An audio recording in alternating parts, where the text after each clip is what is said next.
Tasha Brown, a tired single mom, sat on her old couch, her hands shaking as she held her phone.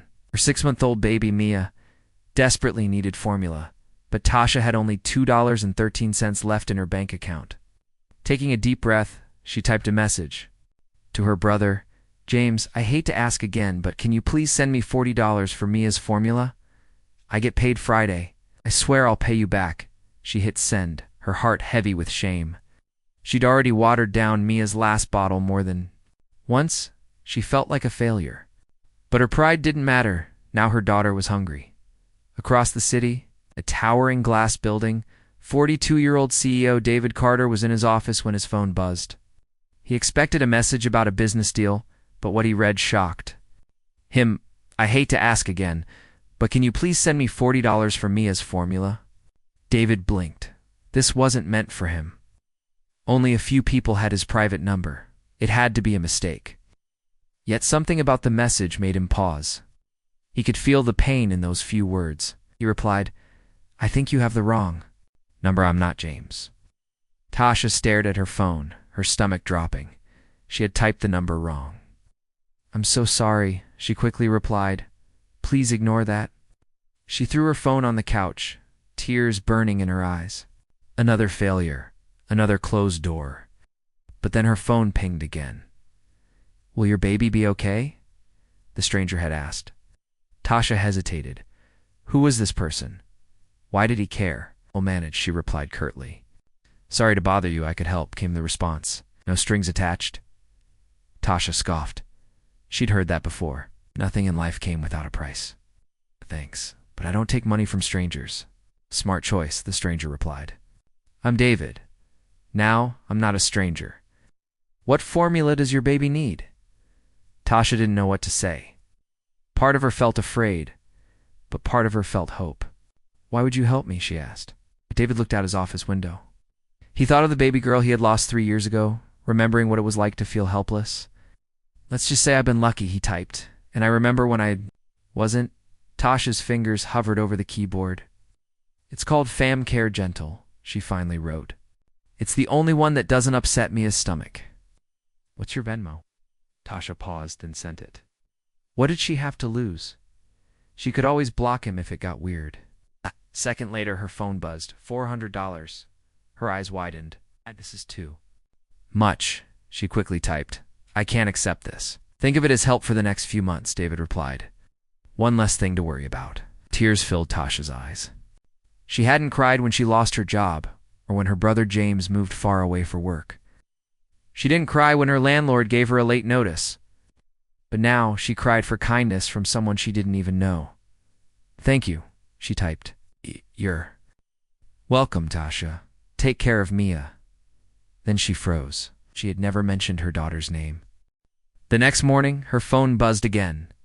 Hope you and Mia had a better night. I have a job offer for you. Tasha's heart pounded. What kind of offer? She asked, feeling nervous. A professional one, David wrote. I run a company called Bright. We need someone with accounting skills for a short project. Your brother James told me you're looking for work. Tasha's jaw dropped. How do you know James? How do you know I'm an accountant? David replied quickly. I'm sorry. Your number is very close to James Carter's. He works in my HR team. I showed him your message. Realized it was you. He told me about your skills. Tasha sat down. It made sense, sort of. It's a 3-month contract, David continued. Could lead to a full-time job. Would you like to come in for an interview? Tasha had been sending out job applications for weeks with no answers. Could she really say no to this? I'd like to hear more, she replied, but I need flexible hours. I have Mia and no daycare. We offer on-site childcare, David responded. Come in at 10 a.m. tomorrow.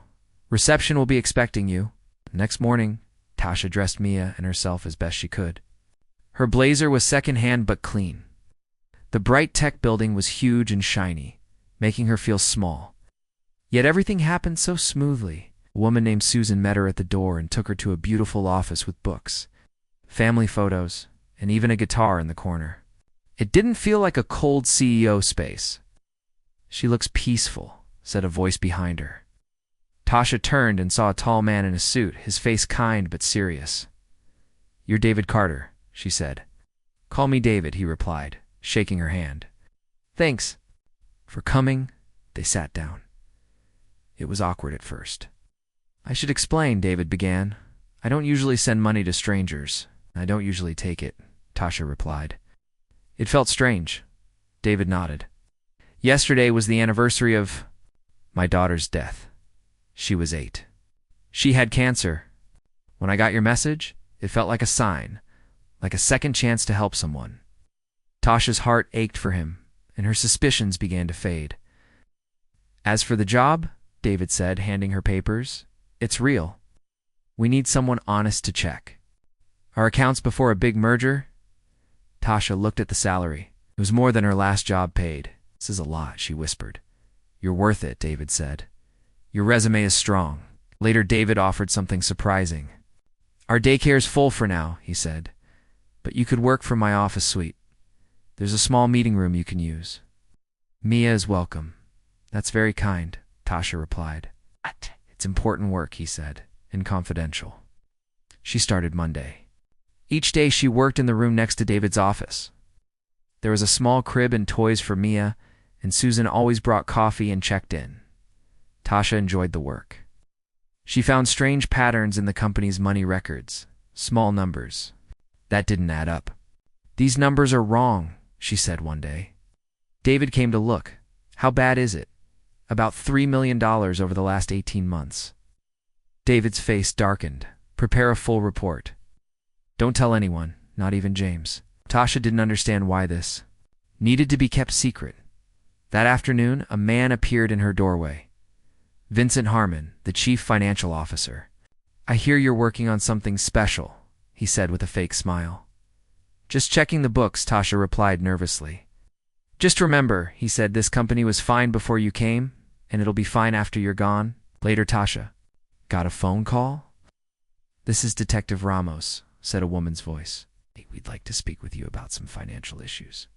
At Bright, Tasha's blood ran cold. She told David. He looked serious. What?